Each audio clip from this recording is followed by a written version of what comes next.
Hoy nosotros vamos a hablar de cómo seleccionar una muestra. Entendiendo que el muestreo, pues, es el procedimiento mediante el cual nosotros seleccionamos una muestra. Es decir, el muestreo es el procedimiento mediante el cual nosotros seleccionamos una muestra.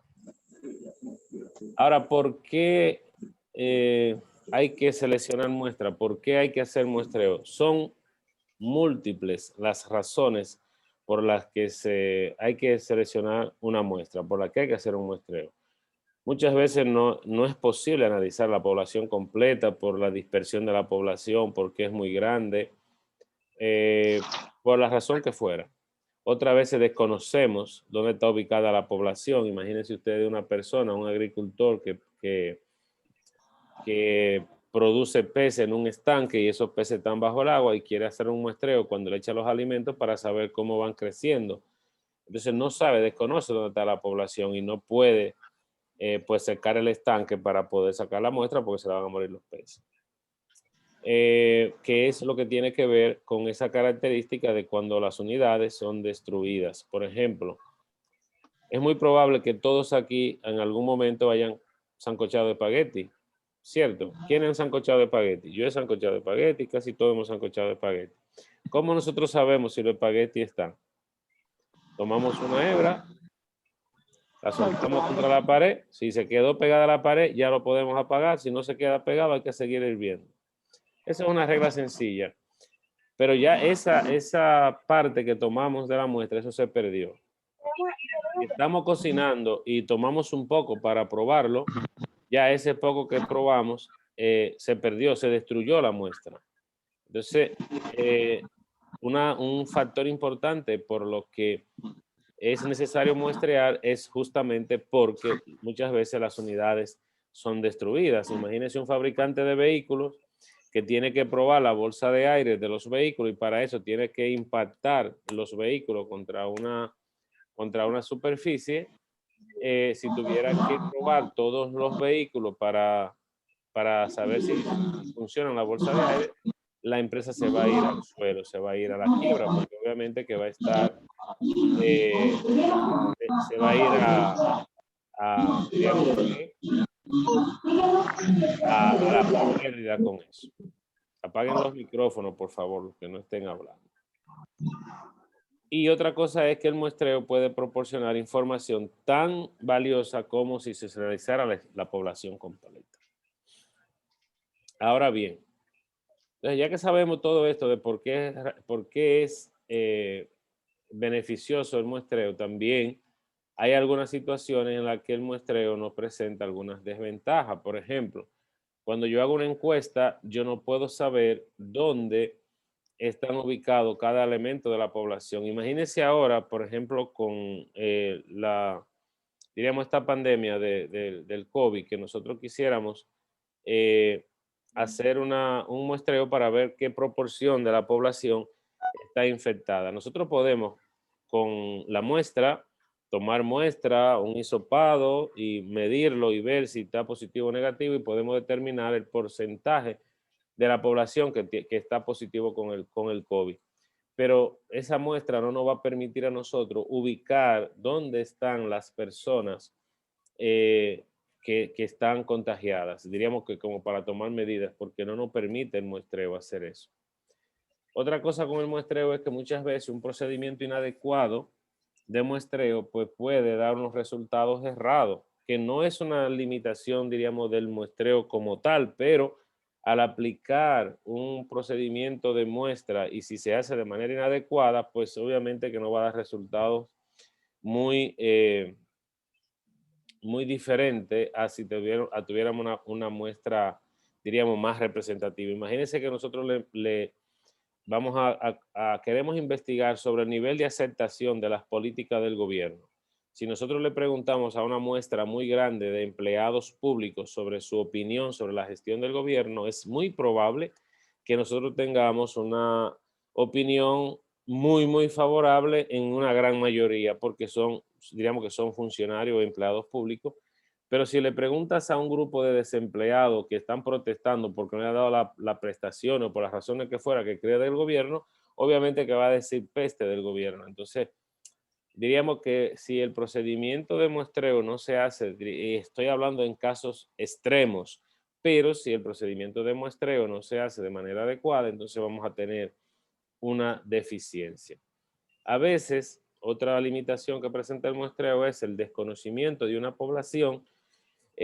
Diríamos que nos limita la validación práctica, es decir, cuando uno toma una muestra y uno obtiene unos resultados, uno tiene una intuición, uno tiene un conocimiento previo de la población que sabe más o menos cómo se comporta el fenómeno que uno está estudiando y lo sabe porque normalmente uno indaga y hace un marco teórico sobre lo que está investigando, sobre lo que han dicho otras investigaciones, uno analiza otros resultados y eso hace que uno tenga una idea de más o menos por dónde uno espera que ande el fenómeno que uno esté estudiando. Entonces, cuando uno se encuentra con eso de frente, eso uno constata y ve si esos datos son aproximados, si igualan alguna relación con lo que se espera o si por el contrario están totalmente despistados de lo que uno espera. Si uno no conoce a la población, se presenta cierta limitación para tener, diríamos que esa validación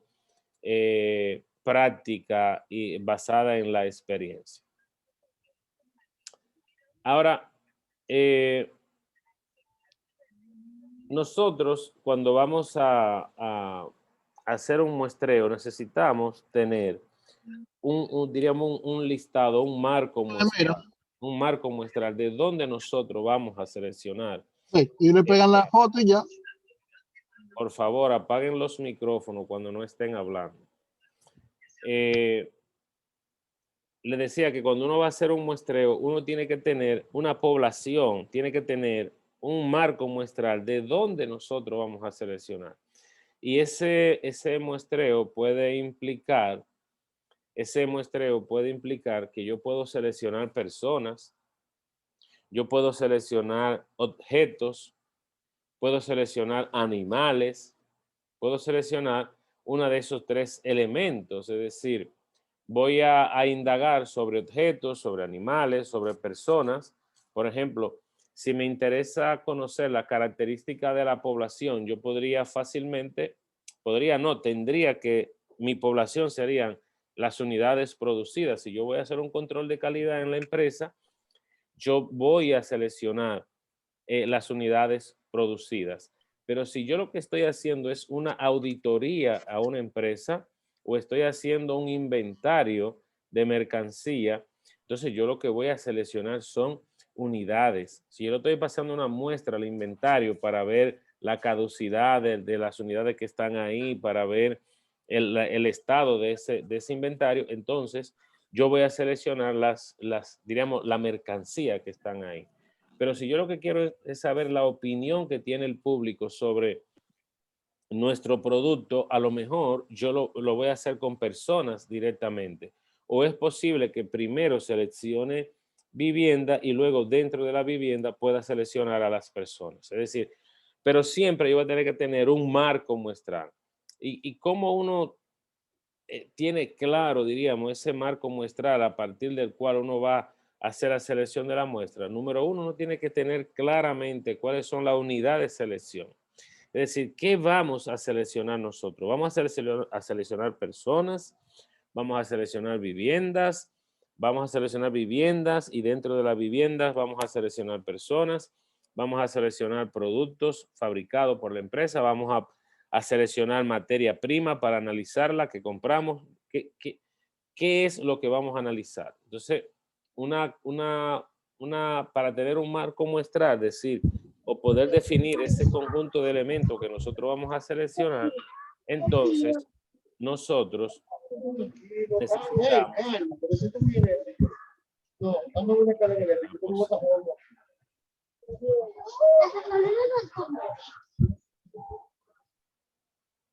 Voy a poner el silencio. Si alguien quiere hacer una pregunta, levante la mano, porque al parecer no tenemos dificultades con los micrófonos al apagarlo, entonces hace mucho ruido.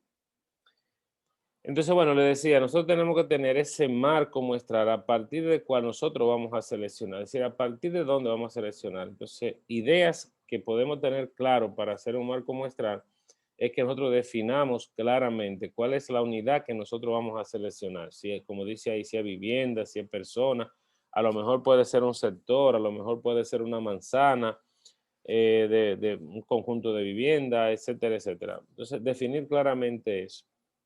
Hay que definir qué nosotros vamos a seleccionar primero y qué vamos a seleccionar después, si fuera el caso. Muchas veces uno va al hogar y uno selecciona la vivienda para llegar a las personas, y cuando selecciona el hogar, luego va a medir, por ejemplo, otra cosa. Imagínense que, por ejemplo, por un momento nosotros queremos medir el porcentaje de mujeres que son víctimas de violencia de género. Si nosotros queremos medir ese porcentaje, no podemos ir directamente donde las mujeres, no sabemos dónde están. Podemos seleccionar las viviendas, perdón, y dentro de las viviendas, entonces nosotros podemos seleccionar las mujeres, si las hay, en eso para aplicar el instrumento que vamos a utilizar para medir si hay o no violencia de género en el hogar. Entonces, de repente, primero seleccionamos hogares y luego eh, seleccionamos las personas. Pero, por otro lado, nosotros pudiéramos tener, no poder abarcar el país completo, la geografía completa, y entonces seleccionar algunos municipios, dentro de los municipios seleccionar viviendas y dentro de la vivienda seleccionar personas. Por ejemplo, si hay más de una mujer en el hogar, cuál de ellas se va a seleccionar o si se van a seleccionar todas. Entonces yo puedo tener unidad primaria, secundaria, terciaria, de cuarto nivel, etcétera, de selección. Yo puedo, por ejemplo, decir, bueno, yo no tengo para analizar la geografía nacional, entonces voy a seleccionar 4 provincias y a lo mejor en esas 4 provincias no puedo ir a todos los municipios, entonces voy a seleccionar tantos municipios dentro de la provincia, y dentro de la provincia no puedo ir al municipio completo, sino que voy a seleccionar tantas manzanas y luego dentro de esa manzana voy a seleccionar tanta vivienda. Es decir, hay diferentes mecanismos en los que tenemos que hacer múltiples selección de unidades, y para tener un marco muestral bien claro es necesario tener definido eso que va a suceder. Hay que tener un listado de la población, eso es necesario si queremos hacer una muestra representativa, tenemos que tener un listado. Esas personas o esos elementos tienen que tener un orden secuencial, ya sea ese orden numerado 1, 2, 3, 4, 5, ya sea por un código, etcétera, etcétera. Y si no es posible obtener ese listado de personas, uno se la puede ingeniar y hacer una cosa. Por ejemplo, uno puede hacer un intervalo de tiempo. Imagínense que nosotros vamos a medir la opinión que tienen las personas sobre los productos o el servicio que tiene nuestra empresa, y lo vamos a hacer en una plaza comercial. Ahí no hay forma de tener un listado, pero sí usted puede crear diríamos que un marco de referencia. Usted dice, mira, yo voy a entrevistar a una persona y cada 10 minutos voy a entrevistar otro, o cada 5 minutos voy a entrevistar uno, o cada 20 minutos voy a entrevistar uno. Es una forma de uno crear un marco muestral. Puede ser de distancia, usted se para en una esquina y dice, voy a seleccionar la primera vivienda, voy a contar 10 viviendas y a partir de ahí voy a seleccionar la que sigue. Puede ser por cantidad de personas, nueva vez, usted se plantea en la plaza comercial y selecciona el primero, cuenta que pasen 5 personas o que pasen 10, que pasen 15, como usted decida, y al siguiente entonces le va a hacer la entrevista. Esas son formas que uno tiene para crear como un marco de referencia de dónde seleccionar la muestra. Ahora bien, ¿qué información? Eso, por ejemplo, es un marco muestral. Eso muchas veces tenemos un croquis, como le llaman a esto, que tiene vivienda, y de ahí yo puedo seleccionar. Y puedo utilizar criterio de contar tantas viviendas, etcétera, etcétera. Este es un ejemplo también de un marco muestral, donde hay un número asignado a cada elemento y está la dirección, la ubicación. Nosotros podemos tener, por ejemplo, una población así como esta, muy colorida, y bueno, ¿qué información sí debe tener? Porque, por ejemplo, nosotros tenemos esa población, pero esa población ahí nos dice ni pío, más que tiene que colores, ¿no? Eh, Porque ¿qué información tiene que tener? Eso, por ejemplo, nosotros no lo podemos considerar un marco muestral. Eso es una población, pero hasta así como está, no es un marco muestral. Un marco muestral tiene que tener estos elementos que están aquí. Tiene que tener un código, un número asignado, tiene que tener un nombre o una descripción, algo que asocie ese número a un nombre, debe tener una ubicación y preferiblemente una referencia. Miren, eso por ejemplo es un marco muestral. Tiene un número, el número de familia, que también puede ser como funcionar como un número cualquiera, la dirección, el barrio, la dirección, etcétera, etcétera.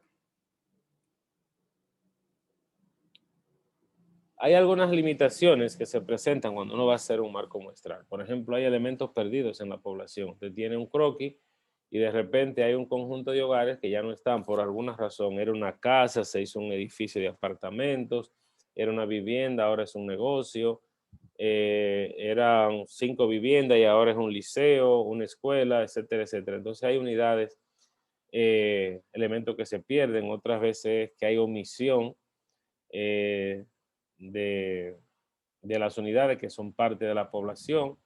Hay elementos extraños en la población y también hay agrupaciones que no permiten muchas veces definir. Imagínense ustedes que aquí en Santo Domingo uno va a hacer una encuesta en la Sursa, por ejemplo, y ahí hay callejones, también los hay en Villa Consuelo, lo hay en María Auxiliadora. Hay callejones que empiezan y uno no sabe dónde empieza una casa, dónde termina la otra, de tanta gente que vive. Entonces esas agrupaciones muchas veces limitan uno tener un marco muestral bien definido.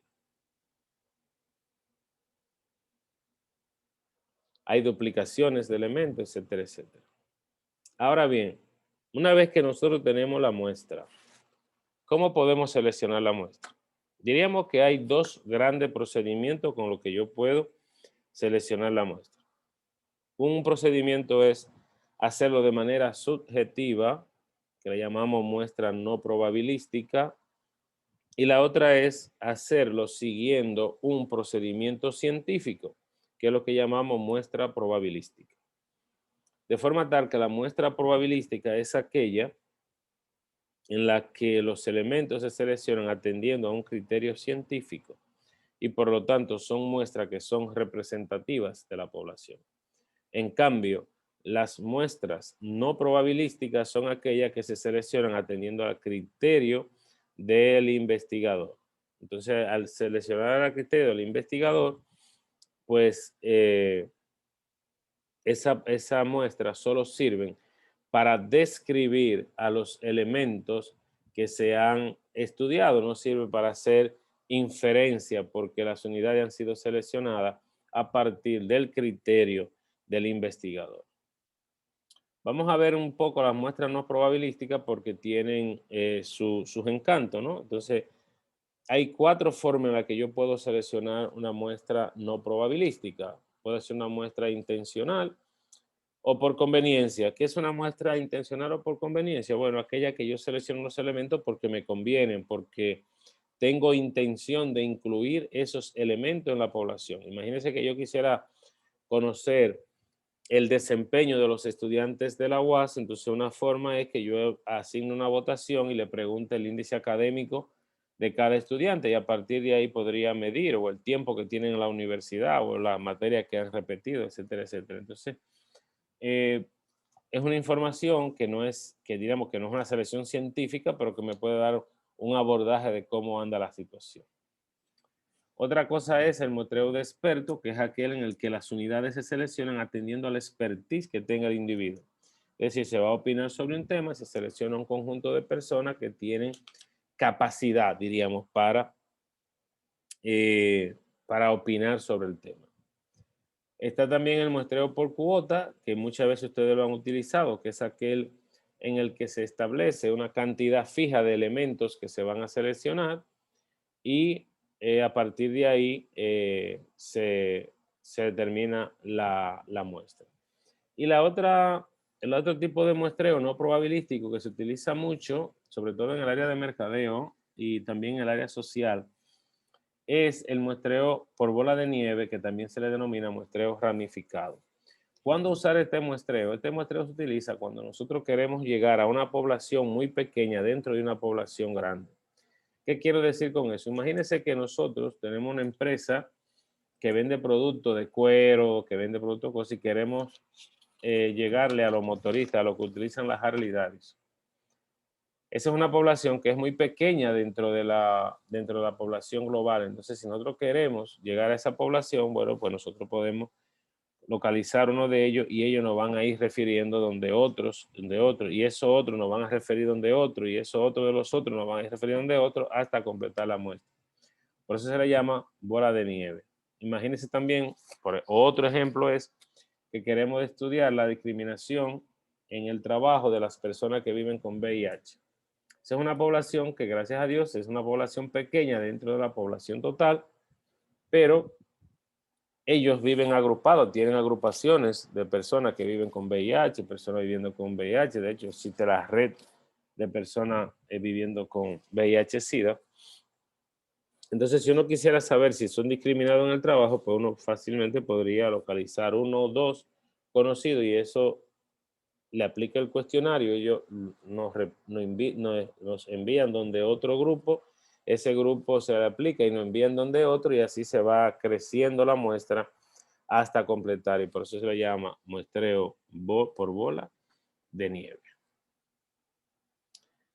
Ese muestreo no probabilístico, todos tienen las mismas, diríamos, ventajas y las desventajas. Dentro de la ventaja es que si en un muestreo no probabilístico, quien investiga puede elegir las unidades que quiera, puede decidir cuáles son las unidades que van a seleccionar. Hacer un muestreo no probabilístico es mucho menos costoso que un muestreo probabilístico. Y también una ventaja muy importante es que el muestreo no probabilístico puede proporcionar información exploratoria para otros estudios más profundos. Cuando uno no conoce mucho la población, hay ciertas características que uno quisiera conocer, o si usted va a diseñar el cuestionario y no sabe cómo las personas van a responder y quiere buscar un cuestionario que vaya acorde a cómo hablan las personas, a la opinión de la gente, entonces puede utilizar una muestra no probabilística para hacer ese cuestionario y luego entonces ir a un estudio más profundo. Y por último es que una muestra no probabilística es de fácil selección. ¿Cuáles son, diríamos, el elemento que troncha a las muestras no probabilística? Es que normalmente uno hace una investigación, selecciona una muestra y quiere a partir de esa muestra describir las características de la población, que es lo que se llama el proceso de inferencia. Cuando se utiliza una muestra no probabilística, entonces no se puede inferir los resultados a la población. Es decir, si tenemos una muestra no probabilística, los resultados que se obtienen con esa muestra solo sirven para describir a ese grupo que se ha estudiado. ¿Y esto por qué? Porque los elementos se seleccionan conforme al criterio, a la opinión del investigador, de quien realiza la investigación. Entonces decíamos que si nosotros queremos un muestreo representativo de la población, entonces tenemos que pensar en el muestreo probabilístico. Y el muestreo probabilístico, nosotros podemos encontrar también 4 tipos de muestra probabilística. La muestra aleatoria simple, la muestra aleatoria sistemática, la muestra aleatoria estratificada y la muestra aleatoria por conglomerado. Cada uno de ellos tiene, digamos, unas características especiales, pero es importante resaltar que procedimientos de muestreo, es decir, procedimientos para seleccionar muestras, solo existen 2 en términos probabilísticos, que es el muestreo aleatorio simple, o sea, hay un procedimiento aleatorio simple y hay un procedimiento aleatorio sistemático. La estratificación y el conglomerado son técnicas que me permiten agrupar la población por conveniencia para el estudio. Es decir, que no hay un procedimiento que yo diga, esto es un muestreo estratificado y yo lo voy a utilizar un procedimiento estratificado. No, se utiliza un procedimiento aleatorio simple o se utiliza un procedimiento aleatorio sistemático. Y ya vamos a ver cómo se selecciona.